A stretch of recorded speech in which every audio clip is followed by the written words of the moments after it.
Bismillahirrahmanirrahim. Assalamualaikum warahmatullahi wabarakatuh. Waalaikumsalam warahmatullahi Waalaikumsalam wabarakatuh. warahmatullahi wabarakatuh. Iya, alhamdulillah ala kulli hal wassalatu wassalam ala Rasulillah Muhammad sallallahu alaihi wasallam. Oke, terima kasih atas kehadirannya segenap mahasiswa mahasiswi Unimugo dari Fakultas Ekonomi, Manajemen dan Teknik Industri. Semoga semua dalam keadaan sehat dan dalam lindungan Allah Subhanahu wa taala. Mari dengan mengharapkan rahmat dan ridho Allah Subhanahu wa taala kita mulai pembelajaran ini dengan melafadzkan basmalah. Bismillahirrahmanirrahim. Terima kasih. Bismillahirrahmanirrahim. Hari ini kita akan sama-sama mengenal kembali atau mengingat kembali sejarah kemajuan dan juga kemunduran peradaban Islam. Hari ini ada dua kelas ya, ada kelompok presentasi nggih? Iya, Pak. Nggih. Ini nanti yang pertama ya boleh dari manajemen dulu ya, dari manajemen presentasi, kemudian menyampaikan pertanyaan, kemudian selanjutnya dari presentasi teknik industri dan menyampaikan pertanyaan ya. Nanti kita lihat situasinya untuk kesiapan menyampaikan jawaban dari teman-teman. Setiap ini ada berapa kelompok nih dalam satu kelas? Nanti setiap kelompok atau yang tidak presentasi wajib menyampaikan pertanyaan ya, perwakilan kelompok. Saya kira itu pembelajaran ini saya record di komputer, insya Allah nanti saya upload di YouTube. Oke, silakan pada kelas manajemen yang mendapatkan amanah untuk mempresentasikan tentang kemunduran dan kemajuan peradaban Islam.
Assalamualaikum warahmatullahi wabarakatuh. Waalaikumsalam warahmatullahi wabarakatuh. Kami dari kelompok 1 akan mempresentasikan hasil diskusi dari kelompok kami dengan materi kemajuan dan kemunduran peradaban Islam. Untuk anggota kelompok kami terdiri dari Maisandra Dwi Ansyahra, Rizky Nursahyani, Sinta Etnika, dan Yusuf Abi Setiawan. Untuk materi yang akan disampaikan oleh kelompok kami terdiri dari kemajuan peradaban Islam dalam berbagai bidang, ada dari bidang politik, pemerintahan, pengetahuan, dan kesehatan, kemunduran peradaban Islam, dan sebab-sebab kemunduran peradaban Islam. Untuk materi yang pertama yaitu kemajuan peradaban Islam dalam berbagai bidang. Untuk yang pertama ada dari dinasti Umayyah, yaitu kemajuan yang pertama ada di bidang politik. Yang pertama mengangkat Majelis Penasihat Bani Umayyah.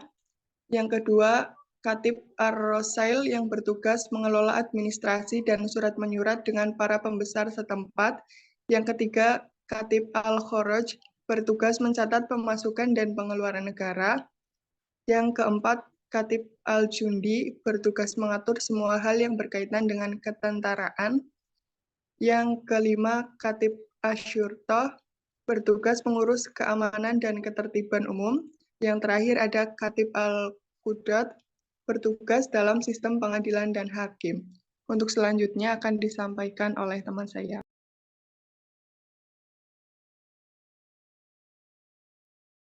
Selanjutnya, dinasti Umayyah pada bidang kesehatan.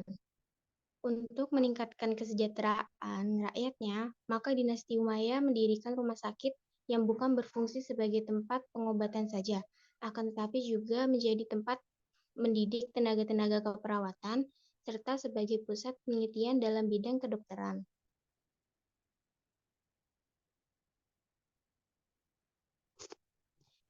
Dinasti Abbasiyah. Yang pertama, pada sistem pemerintahan, Bani Abbasiyah membentuk beberapa dewan-dewan seperti Amirul Umara, pimpinan negara, Az-Zimani sebagai dewan pengawas, At-Taqwi menangani dokumen-dokumen politik, Al-Ahdas Washi Syurton, dewan kepolisian, Al-Barid, badan pos negara, Qadli, kehakiman.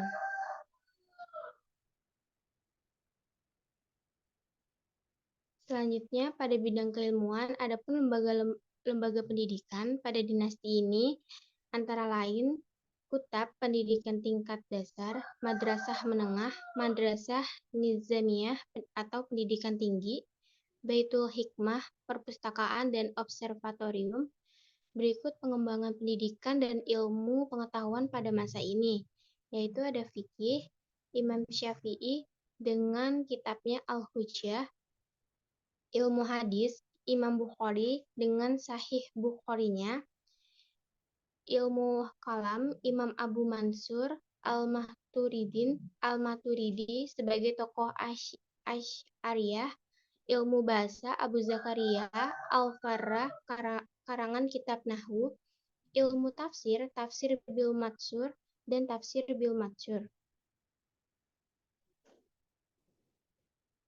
Pada bidang politik, dalam hal ini pemerintah membagi struktur pemerintahnya ke dalam beberapa tingkatan, yaitu penguasa tertinggi ditempati oleh Sultan, Perdana Menteri yang disebut Sard al-Azam, Gubernur Pasya atau Pasya mengepalai daerah tingkat 1, Bupati atau Nazik atau Al-Alawiyah. Pada dinasti Turki Utsmani, pada bidang ilmu pengetahuan dilakukan pembenahan pendidikan dengan mendirikan sekolah. Yang pertama ada Makteb-i-Ulum Edebiyeh atau sekolah sastra, ada Makteb Satu Ma'arif yaitu sekolah pengetahuan umum, sekolah kemiliteran, sekolah teknik, sekolah kedokteran, sekolah pembedahan, sekolah tinggi hukum, dan sekolah tinggi keuangan, dan lainnya. Selanjutnya akan dijelaskan oleh rekan saya. Kemunduran peradaban Islam.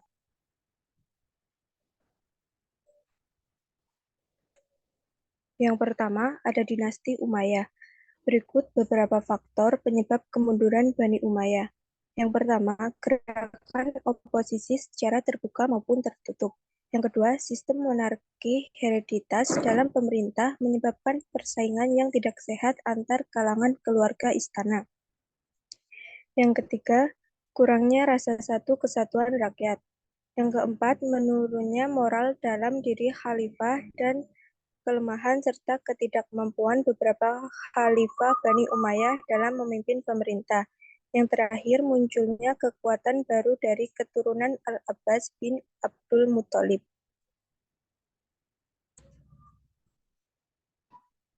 Yang kedua, dinasti Abbasiyah. Kemunduran dan kehancuran dinasti Abbasiyah dikarenakan beberapa faktor yang tidak jauh bedanya dengan dinasti Umayyah, yaitu sebagai berikut.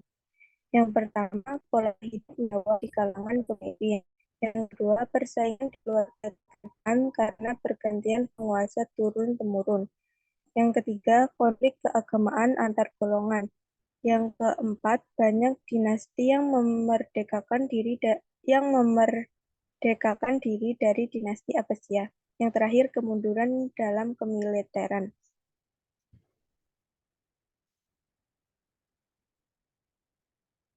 Yang ketiga, ada dinasti Turki Utsmani.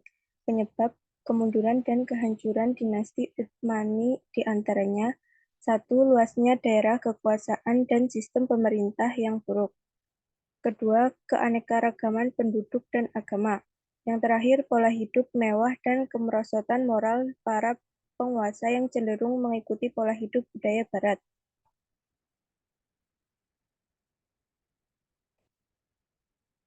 Selanjutnya akan dijelaskan oleh rekan saya.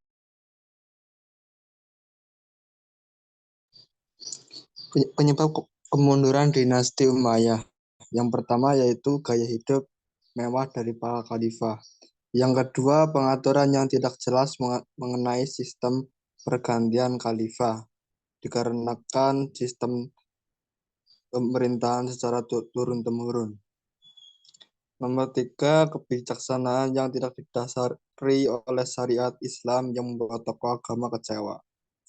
Yang terakhir, munculnya kekuatan baru yang dipelopori oleh keturunan Al-Abbas bin Abdul Muthalib.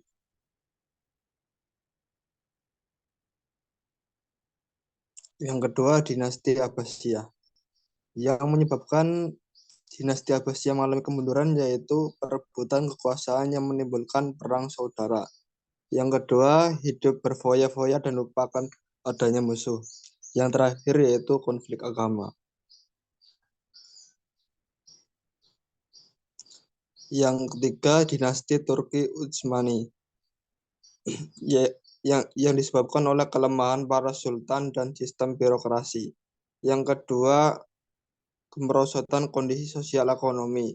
Dan yang terakhir yaitu munculnya kekuatan Eropa. Ya, kesimpulan dari presentasi kali ini yaitu dapat disimpulkan bahwa dinasti Umayyah, dinasti Abbasiyah, dan dinasti Turki Utsmani mengalami kemunduran dan kehancuran dalam peradaban Islam. Beberapa faktor yang menyebabkan hal tersebut antara lain yaitu persaingan internal dalam keluarga kerajaan, kehidupan mewah dan kemerosotan moral para penguasa, dan konflik agama, sistem pemerintahan yang buruk, serta tekanan dari kekuatan luar. Ya. Sekian dari kelompok kami. Apabila ada yang ditanyakan, boleh ditulis di grup.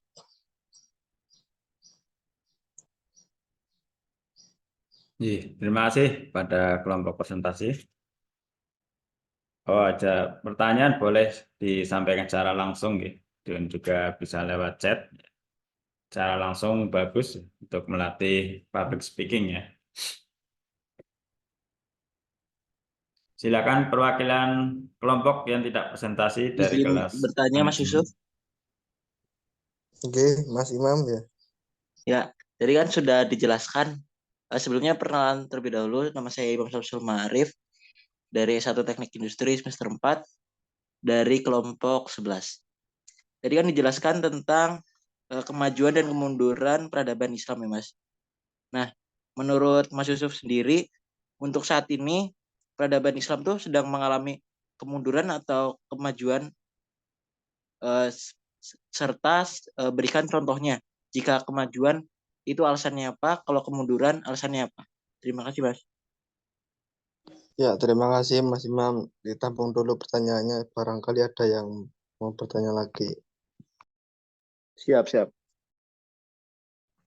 Izin bertanya, saya Rismawati dari S1 Manajemen, kelompok 2. Kelompoknya disebutin ya? Pertanyaannya, mengapa umat Islam tertinggal dengan bangsa-bangsa Eropa dan Barat? Dan apakah penyebab kemunduran umat Islam pada saat ini?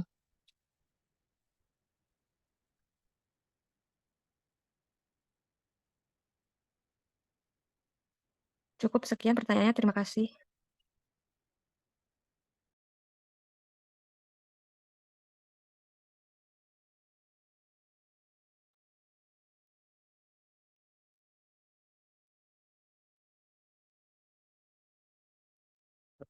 Baru 3 pertanyaan sih. Ada berapa kelompok semuanya? 10, 12. 10. Nggih. Silakan perwakilan kelompok lain dari kelas manajemen. Izin bertanya, dari beberapa dinasti tadi, upaya apa saja yang mereka lakukan untuk istilahnya kembali membangkitkan peradaban Islam pada dinasti masing-masing begitu. Ya, sebelumnya perkenalkan, nama saya Nia Nurani dari S1 Manajemen semester 4, kelompok 7. Terima kasih.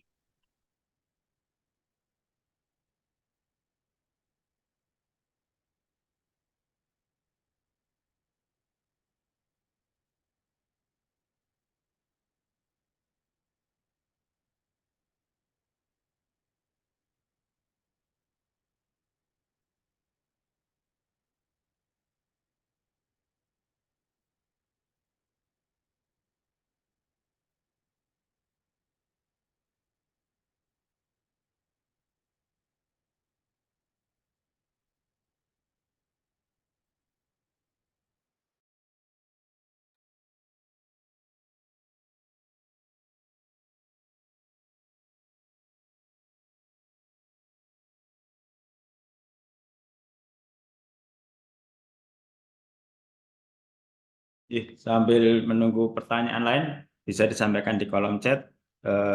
Dimulai saja ini untuk kelas teknik industri presentasinya.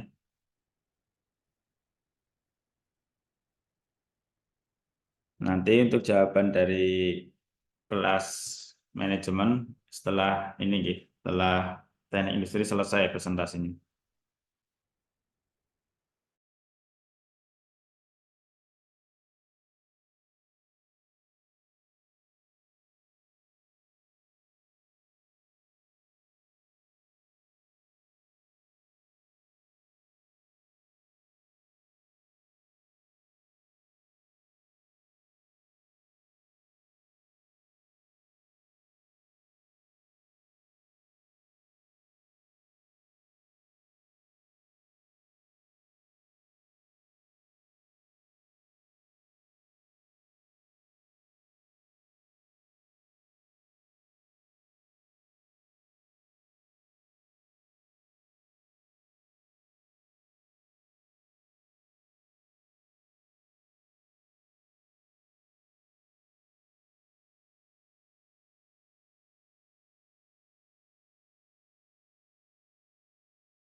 Silakan dari teknik industri yang bertugas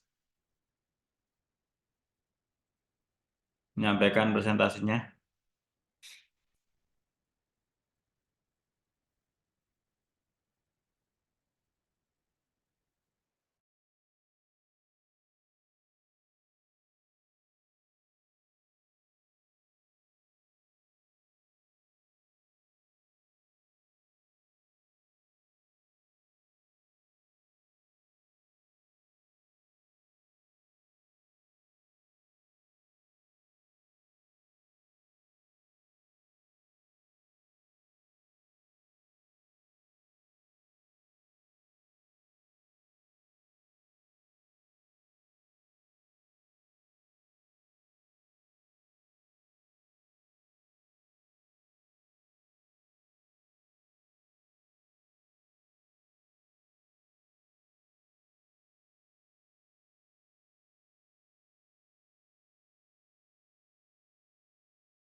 Karena pertemuan ini beda gitu dengan kelas yang lain, dua-duanya presentasi. Kalau memang sepakatannya hanya satu yang presentasi bergantian, sambil menunggu pertanyaan masuk dan juga persiapan jawaban dari kelas manajemen, saya selipkan dengan materi dari saya.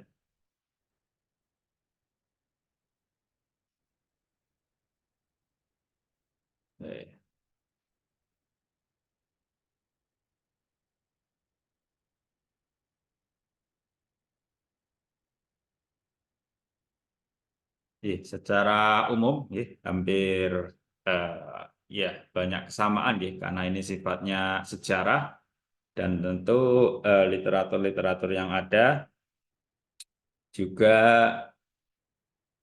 lebih banyak kesamaan daripada perbedaan tentang pandangan mereka atau temuan mereka terkait kemajuan dan kemunduran peradaban Islam saat itu ya. Ya tentu di luar konteks ketika kita bicara kemajuan peradaban Islam, terutama yang paling unggul adalah tentu di masa Nabi Muhammad SAW, yaitu ketika beliau hijrah ke Yasrib, hijrah ke Madinah, namanya berubah dari Yasrib ke Madinah. Yang kemudian Madinah ini terkenal dengan sebutan Madinah Al-Munawwarah, kota yang bercahaya, kota yang berperadaban tinggi. Ya, karena memang Nabi merubah peradaban yang jahiliyah menjadi peradaban yang berkemajuan. Dan ini menjadi yang pertama tentunya dan tentu dalam hal ini tidak bisa kita bandingkan tidak apple to apple kalau kita bandingkan dengan kemajuan peradaban Islam di masa di luar Nabi Muhammad ya. Karena di masa Nabi ya selain kecerdasan Nabi juga ada bimbingan wahyu secara langsung. Sehingga nanti yang kita banyak bahas tentu kemajuan dan peradaban Islam di masa setelah Nabi Muhammad Shallallahu Alaihi Wasallam. Kalau yang paling maju tentu di masa Nabi ya, dengan perubahan yang sangat signifikan. Ya, ada 3 tema ya sebenarnya di pertemuan ini. Pertama, kemajuan peradaban Islam, kedua, kemunduran peradaban Islam, dan ketiga, sebab-sebab kemunduran peradaban Islam. Sebaliknya ya, juga sebab-sebab kemajuan peradaban Islam. Ya, secara umum ada garis yang sama ya, ada titik temu yang sama. Hanya secara teknis berbeda cara untuk memajukan peradaban Islam dan juga sebab-sebab kemunduran peradaban Islam. Ya, dari beberapa literatur tentang kemajuan peradaban Islam, yang paling banyak diyakini kebenarannya adalah pada abad ke-7 sampai ke-10. Islam berkembang dengan pesat, sangat luas, ya, dengan penguasaan ilmu pengetahuan, peradaban, budayaan yang sangat maju dan sangat tinggi, yang tentu berdimensi rahmatan lil alamin. Ya, ini tentu di zaman Nabi, ya, karena Nabi kemajuan Islam di zaman Nabi memang difokuskan di Al-Madinah, ya, merubah Yasrib menjadi Al-Madinah Al-Munawwarah. Pertama adalah pada masa dinasti Umayyah. Ya, secara literatur sama ya. Nanti kita lihat substansinya ya. Substansinya kemajuan itu dari aspek mana ya. Tentu yang pertama adalah dari aspek keilmuan atau dari aspek pendidikan. Seperti di dinasti Umayyah ini berdiri Universitas Iskandaria. Ini salah satu sebab ya, salah satu hal yang membuat suatu daerah, suatu bangsa bisa maju ya, ketika pendidikan di tempat tersebut adalah sangat diperhatikan. Ya, ketika kita melihat Indonesia, ya secara umum saat ini semua tidak ada yang mengalami kemunduran, ya. Yang ada mengalami ketertinggalan. Secara prinsip semua mengalami kemajuan ya, karena tentu adanya kesadaran manusia ya akan pentingnya pendidikan atau keilmuan ini atau ilmu ini.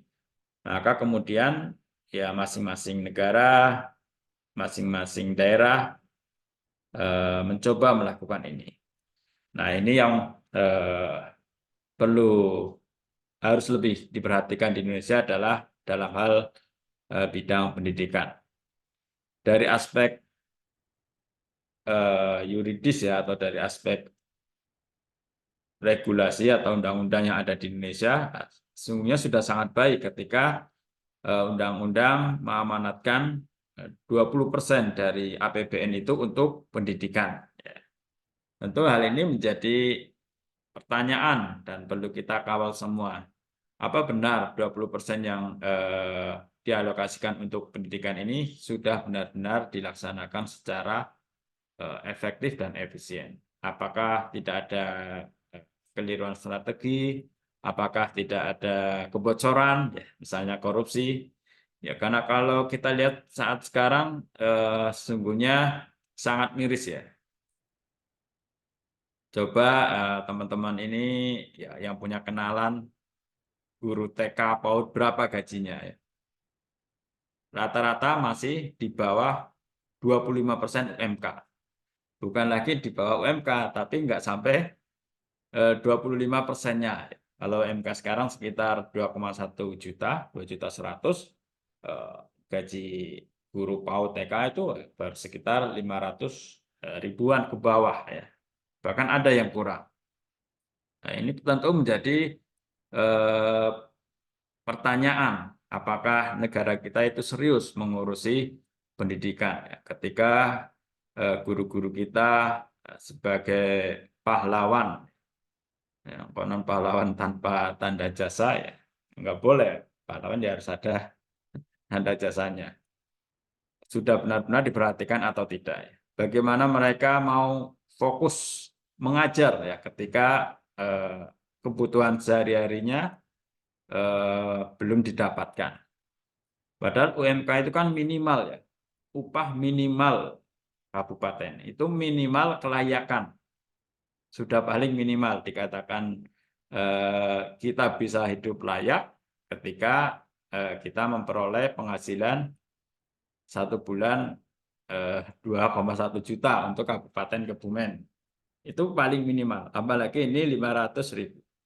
Bagaimana mereka mau membeli buku untuk menambah wawasan, ya, untuk ikut training, pelatihan, apabila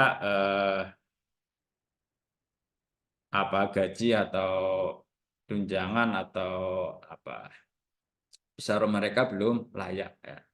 Ini juga salah satu, termasuk guru ya, guru SD, SMP, SMA juga beberapa masih di bawah UMK. Ini perlu dapat perhatian ya, bukan hanya dari pemerintah daerah, tapi juga dari provinsi, termasuk dari pemerintah pusat.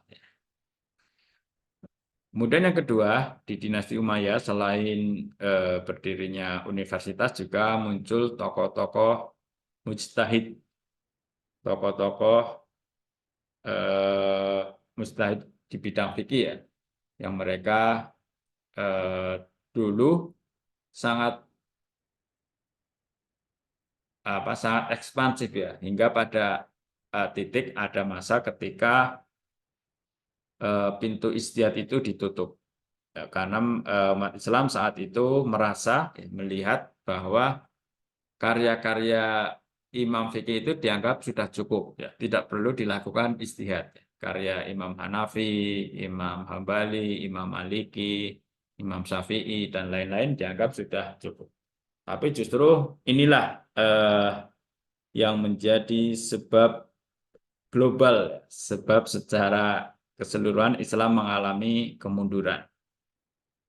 Karena yang lain sudah tidak boleh lagi melakukan ijtihad. Artinya keilmuan, tradisi keilmuan, tradisi riset, penelitian itu ditutup. Hingga akhirnya dibuka kembali pada masa Ibnu Taimiyah. Membuka lagi pintu ijtihad ini. Kemudian pada dinasti Abbasiyah berdirinya Darul Hikmah, himpunan para cendekiawan, ya sama ya dengan tadi. Ya di bidang pendidikan Indonesia ya ingin maju, yang pertama diperhatikan ya harus bidang pendidikan.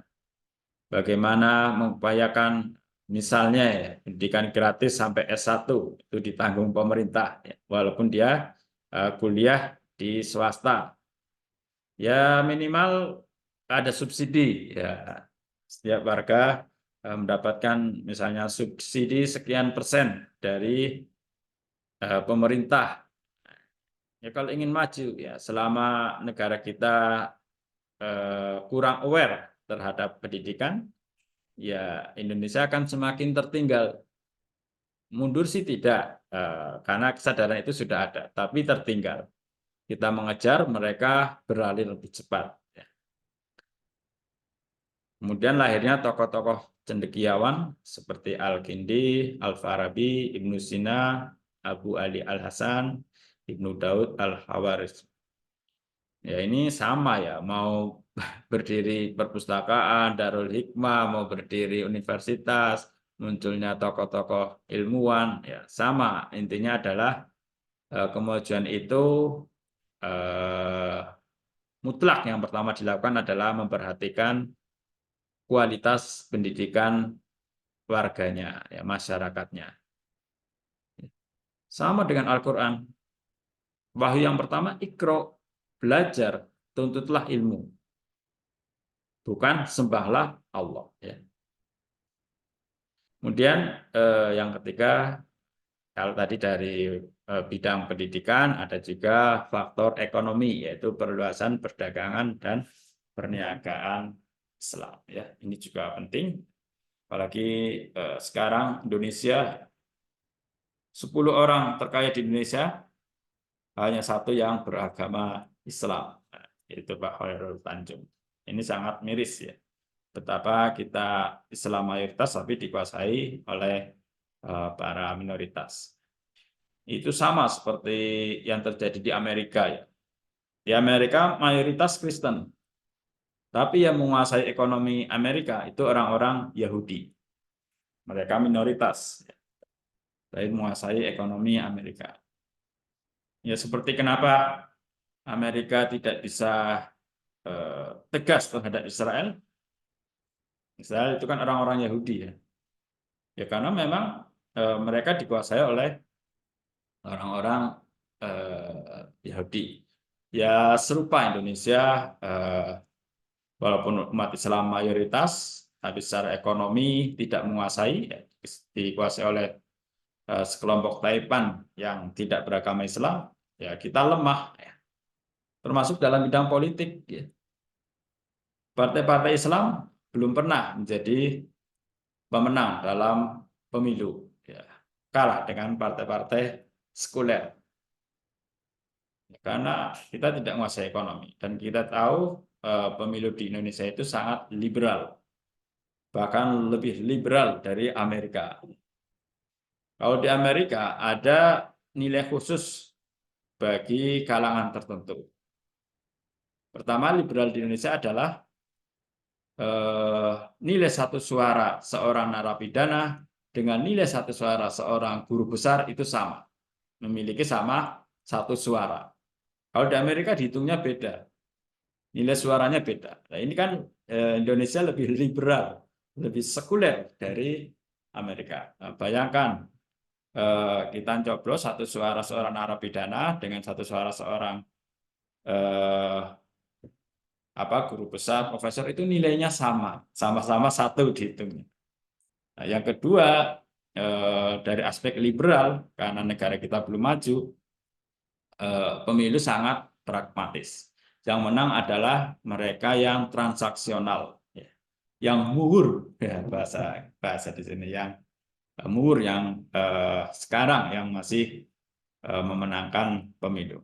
Jadi yang menang bukan mereka yang lebih cerdas, lebih beretika dan lain-lain, tapi karena mereka di masyarakat memang seperti dikondisikan demikian. Dan beda kalau di Amerika, ya, muhur itu nggak laku, kan di sana sudah sejahtera. Kalau di Indonesia masih laku, ya.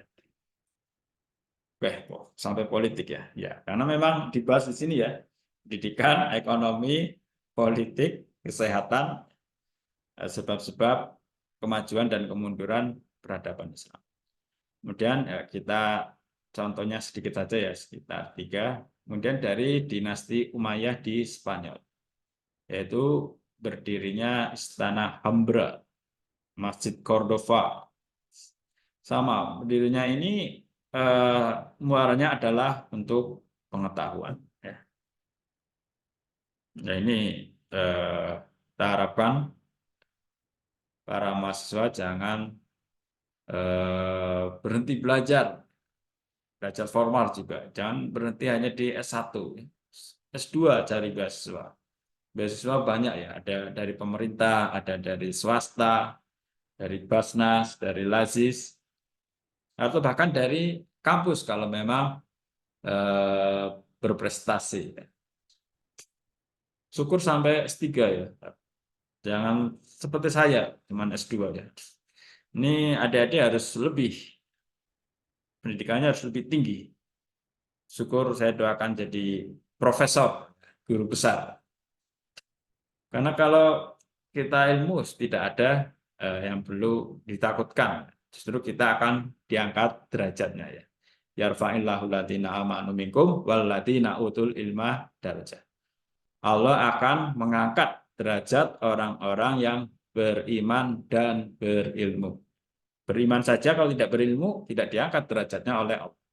Berilmu saja kalau tidak beriman tidak diangkat derajatnya oleh Allah. Tentu dalam hal ini adalah derajat di dunia wal akhirah. Berdirinya perpustakaan sama ya, keilmuan ya, mayoritas artinya apa? Kemajuan itu ya paling sangat menentukan ya di kualitas pendidikan keilmuan yang ada di negara tersebut ya. Kita Indonesia kaya akan sumber daya alam, tapi miskin akan sumber daya ilmu ya. Karena kalau analisa saya sangat yakin karena 20% APBN untuk pendidikan ini belum benar-benar diterapkan dan dilakukan secara efektif dan efisien. Seharusnya kalau ini dilakukan dengan tepat, sasaran, tidak ada kebocoran, tidak ada korupsi, calon negara kita sudah lebih maju daripada sekarang. Tidak mengalami kemunduran, tapi mengalami ketertinggalan. Karena negara lain lebih cepat. Ya misal dalam bidang teknologi kesehatan. Beberapa webinar yang pernah saya ikuti di bidang teknologi kesehatan, Indonesia itu tertinggal 20 tahun kemajuannya. Tertinggal 20 tahun, bayangkan. Di sana sudah seberapa canggih. Di sana ada sebuah rumah sakit di Amerika, namanya Mercy Hospital. Rumah sakit itu ya sudah berbasis digital. Jadi di gedung itu ada dokter, ada perawat, tenaga kesehatan lain. Tapi di situ tidak ada pasien. Mereka memberikan advice, melakukan operasi, memakai artificial intelligence, pakai AI. Itu kan luar biasa. Di Indonesia belum ada. Itu makanya beberapa pakar menyimpulkan bahwa kita tertinggal 20 tahun di bidang teknologi kesehatan. Bagaimana mengejarnya? Ya, kita harus lebih ulet membaca daripada mereka ya. Ayo, ini teman-teman harus punya target membaca. Misalnya seperti Bill Gates itu punya target membaca 1 minggu 1 buku. Atau ada yang punya target membaca setiap hari 10 halaman. Ada cara lain, sekarang belajar bukan hanya dari membaca, tapi seperti yang dilakukan oleh Elon Musk, ya, yang punya pabrik mobil listrik Tesla, beliau setiap hari meluangkan waktu belajar dari YouTube. Ya, ini untuk siapa? Ya untuk kita sendiri. Kalau kita kaya akan ilmu, insya Allah kita akan unggul ya di dunia dan di akhirat. Kurang apa lagi ya? Wahyu jelas, Iqra yang pertama turun. Bacalah, belajarlah. Ya. Kita bisa berkaca dari diri kita ya, lewat hal yang sederhana. Misalnya ketika kita sering mengakses YouTube, coba sekarang buka YouTube-nya. Beranda yang muncul pertama itu apa? Kalau beranda yang muncul pertama itu adalah tentang keilmuan atau tentang hal-hal yang positif, maka berarti kita terakhir kali atau sering kali itu yang kita tonton. Tapi kalau yang muncul drakor, ya, berarti oh ini terakhir saya tonton drakor. Atau karena apa? Ya itu kan algoritmanya seperti itu. Apa yang sering kita cari, esoknya ya akan dimunculkan oleh mereka. Oh ini kamu sering nonton drakor, ya. Kamu suka webinar, ya akan dimunculkan. Webinar tentang ini ya akan disajikan. Itu kita bisa berkaca dari medsos yang kita miliki. Kemudian kemunduran peradaban Islam di bidang politik. Pertama, perilaku politik yang tidak sesuai ajaran Islam. Ya, seperti sekarang di Indonesia ya, perilaku politik yang pragmatis, transaksional, ya. Bahkan antar caleg kemarin wah, luar biasa. Ada yang ngasih 30.000, ada yang ngasih 50.000, bahkan ada yang ngasih 100.000 per orang. Gila. Padahal kalau dihitung untuk gaji itu nggak cukup. Terus apa yang mereka cari itu kan? Kemudian memahami Al-Quran yang hanya dengan rasionalitas ya. Memahami Al-Quran tidak bisa hanya dengan akal ya.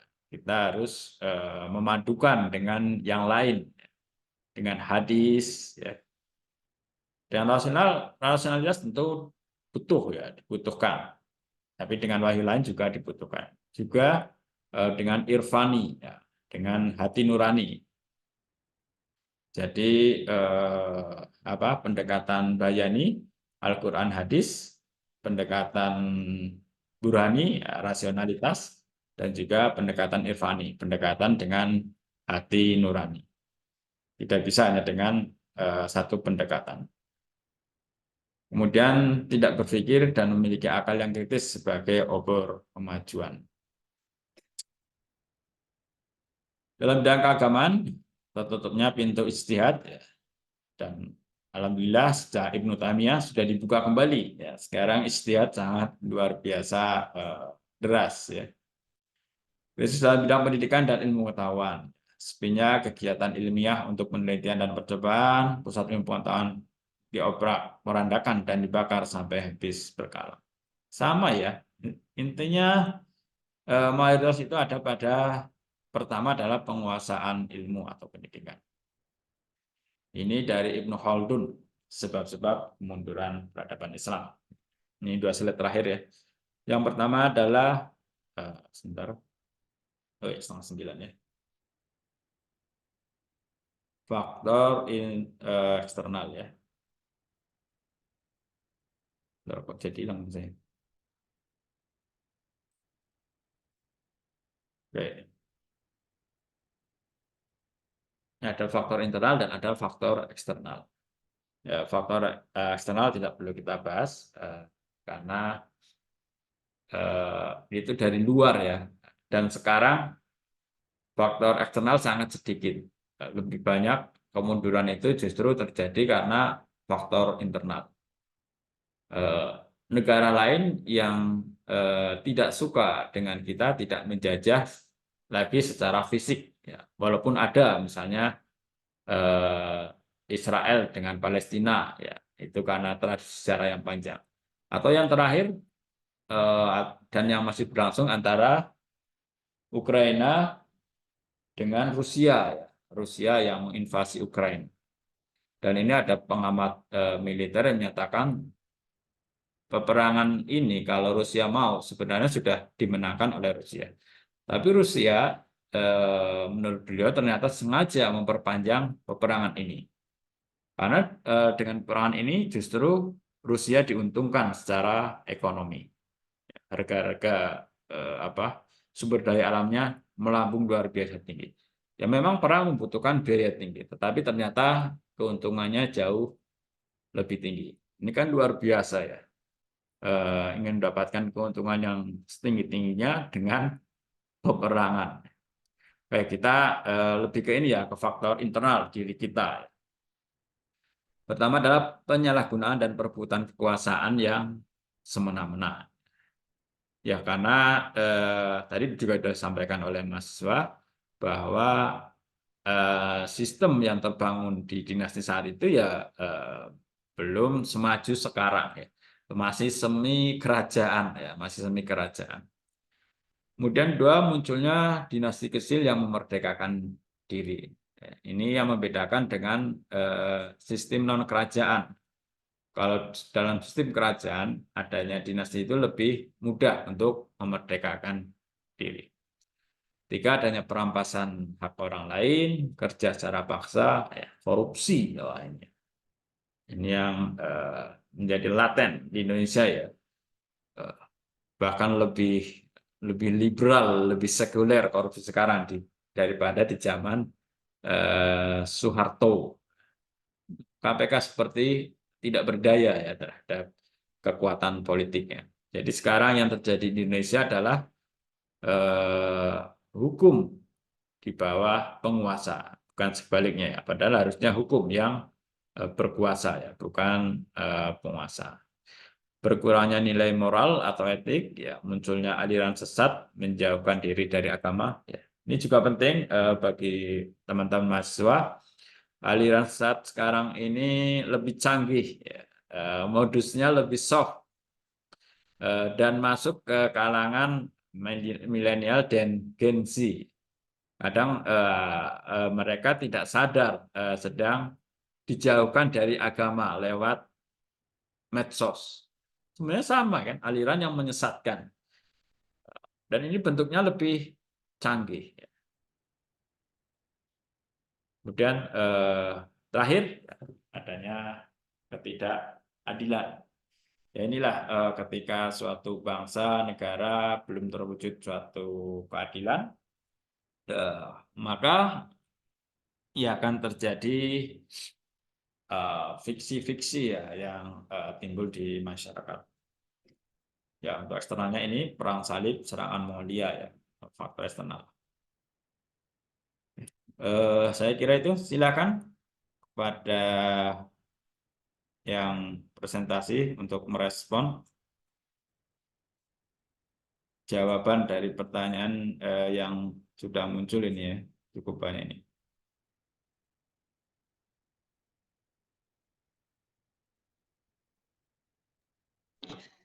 Izin menjawab pertanyaan dari Rismawati. Pertanyaannya, mengapa umat Islam tertinggal dengan bangsa Barat dan Eropa? Apa penyebab kemunduran umat Islam pada saat ini? Jawabannya, umat Islam tertinggal dari bangsa Barat dan Eropa karena kurangnya investasi dalam riset dan pengembangan, konflik internal, kurangnya pendidikan yang berkualitas, serta kurangnya penerapan nilai-nilai Islam dalam kehidupan sehari-hari. Ya.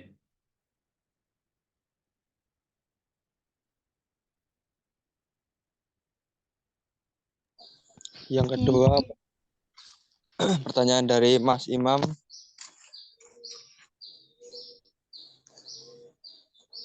Untuk saat ini peradaban Islam sedang berada dalam kemajuan ataukah dalam kemunduran? Jawabannya yaitu Islam mengalami kemunduran baik di bidang politik, pendidikan, perdagangan, kebudayaan, dan teknologi. Karena perluasan jumlah umat Islam yang begitu luas sehingga sulit untuk melakukan perbaikan secara terpusat. Dan Islam juga mengalami kemajuan di bidang arsitektur, sastra, dan kaligrafi di Mesir. Dan munculnya karya-karya pemikiran secara filosofis dan metodologis dengan dikenalnya banyak filsuf Islam yang tetap mengedepankan Al-Quran sebagai pedoman. Ya.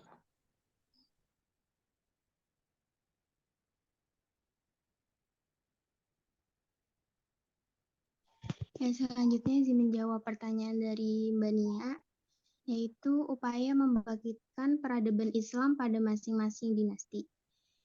Yang pertama itu kita dari dinasti Umayyah, yaitu yang pertama menerjemahkan karya-karya ilmiah dari Yunani dan Persia ke dalam bahasa Arab, lalu membangun Baitul Hikmah dan Baghdad sebagai pusat pendidikan dan penelitian, terus mengirimkan ekspedisi ilmiah ke berbagai wilayah.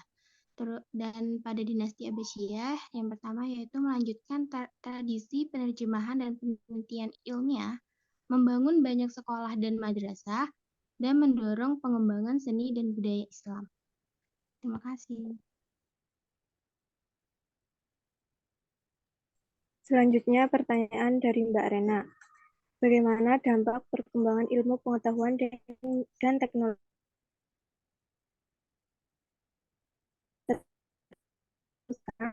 berikan contohnya? Jawabannya, perkembangan ilmu pengetahuan dan teknologi telah memberikan dampak positif terhadap peradaban Islam. Contohnya pada masa keemasan Islam di abad pertengahan. Penemuan-penemuan ilmiah seperti sistem angka Arab, aljabar, dan astronomi membantu memajukan peradaban Islam. Namun, pada masa modern, kemajuan teknologi Barat telah membuat umat Islam tertinggal dalam berbagai bidang seperti industri,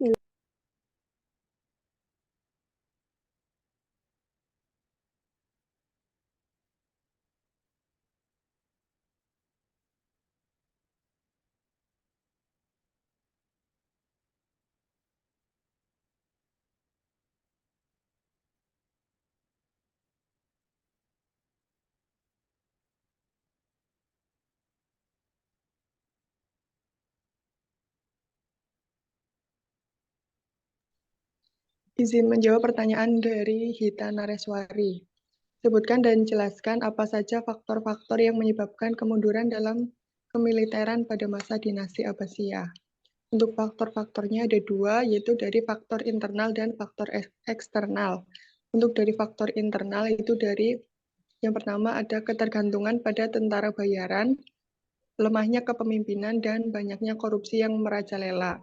Kalau dari faktor eksternal itu munculnya kekuatan baru dan terjadinya perang saudara. Jadi kesimpulannya itu kemunduran militer Abbasiyah disebabkan oleh kombinasi faktor internal dan eksternal. Faktor internal seperti ketergantungan pada tentara bayaran, lemahnya kepemimpinan, dan korupsi menyebabkan pasukan Abbasiyah menjadi lemah dan tidak efektif. Faktor eksternalnya itu seperti munculnya kekuatan baru dan perang saudara yang memperparah situasi dan menyebabkan Abbasiyah kehilangan banyak wilayah kekuasaannya.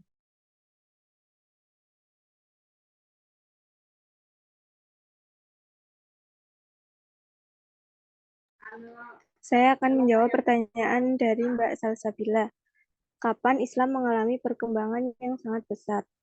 Jawabannya, masa kejayaan Islam pada masa Bani Umayyah ditandai dengan meluasnya wilayah kekuasaan Islam dan berdirinya bangunan-bangunan sebagai pusat dakwah. Sementara itu, masa kejayaan Islam pada masa Bani Abbasiyah ditandai dengan pesatnya ilmu pengetahuan.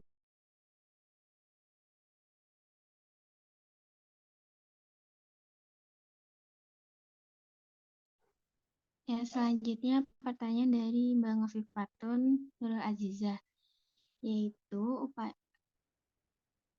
jika peradaban Islam di masa sekarang mengalami kemajuan atau ketertinggalan, maka upaya apa yang dapat dilakukan untuk mempertahankan kemajuan atau mengejar ketertinggalan agar kondisi kemunduran Islam tidak terjadi kembali? Yaitu untuk mempertahankan kemajuan dan mengejar ketertinggalan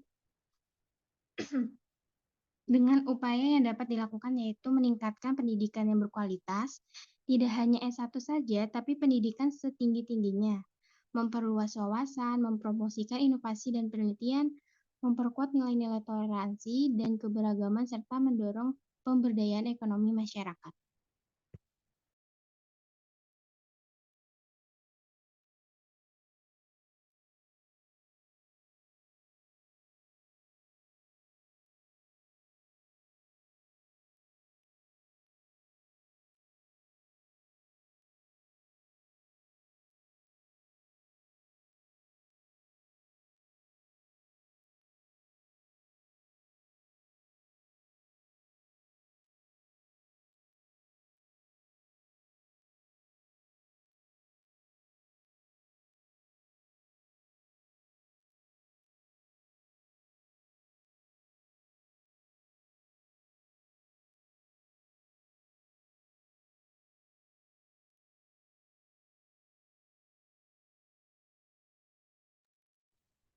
Izin menjawab pertanyaan.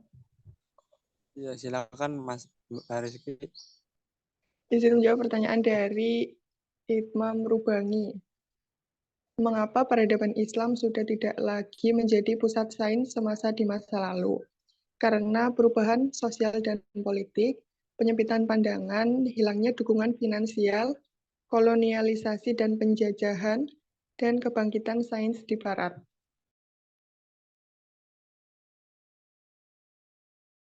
Yang pertanyaan nomor 8 dari Mas Alvano Zainul Ali dari Prodi Teknik Industri. Apakah faktor-faktor yang menyebabkan kemunduran dinasti tersebut bisa diperbaiki dan menjadi dinasti yang pada masa lalunya? Dan apakah masyarakat pada zaman sekarang akan menerima hal tersebut? Ya, jawabannya itu dengan melakukan pemberdayaan pendidikan dan penelitian ilmiah, melakukan reformasi sosial dan politik, mendorong inovasi dan kewirausahaan, dan pembangunan infrastruktur. Dan apakah masyarakat sekarang akan menerima hal tersebut? Hal tersebut tergantung pada berbagai faktor, termasuk kondisi politik, budaya, dan nilai-nilai yang dominan dalam masyarakat tersebut. Beberapa masyarakat mungkin menerima perubahan tersebut dengan antusiasme jika mereka percaya bahwa itu akan membawa manfaat bagi mereka secara keseluruhan. Sementara yang lain mungkin menentangnya karena alasan politik, ideologis, dan kultural. Ya, seperti itu.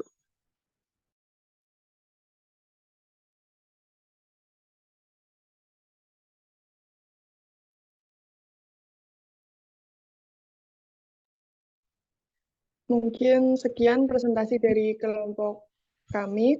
Mohon maaf bila banyak kekurangan. Dan mungkin pertanyaannya sudah terjawab semua ya. Wassalamualaikum warahmatullahi wabarakatuh. Waalaikumsalam. Kita beri aplaus ya untuk kelompok presentasi dari kelas manajemen. Ya, sangat baik ya presentasinya dan juga pertanyaan yang berbobot. Jawabannya juga tidak kalah berbobot. Jadi itu teman-teman sekalian entry point yang harus kita ambil ya, dari belajar sejarah yang kemudian menjadi bekal bagi kita. Jangan sampai diri kita secara pribadi tertinggal, apalagi mundur. Juga sebagai bangsa jangan sampai tertinggal apalagi mundur, atau semakin tertinggal apalagi mundur. Ya, tentu kuncinya itu penguasaan ilmu. Seberapa banyak ilmu wawasan yang kita miliki. Teman-teman ini bisa googling coba nanti atau searching tentang minat baca ya. Indonesia selalu di ranking 1, 2, 3 dari bawah dalam hal minat membaca. Itu menjadi cerminan bahwa ya negara kita tertinggal karena memang punya minat menuntut ilmu termasuk yang terendah. Mengalami kemunduran sih tidak, tetapi ketertinggalannya jadi semakin jauh ya. Ya, itu tadi kita bisa mencontoh beberapa tips tadi untuk menambah nilai diri kita dengan ilmu itu. Ya, pertama coba ya kita tadi pertama dengan cara Bill Gates ya. Bagaimana beliau setiap pekan ya, one week one book. Beliau punya target dari mahasiswa dari sejak kuliah. 1 minggu itu membaca 1 buku. 1 minggu harus khatam 1 buku. Itu cara Bill Gates, pemilik Microsoft, mengembangkan diri. Atau dari NA ya, PPNA ada gerakan membaca 1 hari 10 halaman. Atau cara ketiga dari 9 Golden Habit, Pak Dr. Agus Sukaca mempunyai gerakan setiap hari membaca 1 jam. Jadi 20 jam yang kita miliki setiap hari, kita harus alokasikan 1 jam saja dari 24 jam itu untuk membaca buku, untuk mengupdate ilmu. Dari 24 jam waktu yang tersisa. Atau yang terakhir, cara yang dilakukan oleh Elon Musk, ya, pemilik Tesla. Mereka setiap hari, atau Elon Musk ini setiap hari meluangkan waktu 1 jam nonton YouTube, tapi YouTube yang ilmiah ya, YouTube yang dapat menambah wawasan kita. Ya, saya kira itu pertemuan kita pada pagi hari ini. Mudah-mudahan bermanfaat dan kita doakan semoga semua yang hadir di sini ya senantiasa mendapatkan rahmat bimbingan dari Allah Subhanahu wa taala. Amin. Ya, mari kita tutup dengan membaca hamdalah. Alhamdulillahirabbil alamin. Kurang lebihnya saya mohon maaf lahir batin. Terima kasih. Wassalamualaikum warahmatullahi wabarakatuh. Waalaikumsalam warahmatullahi wabarakatuh. Salam warahmatullahi wabarakatuh. Saya izin end meeting ya. Baik, Pak.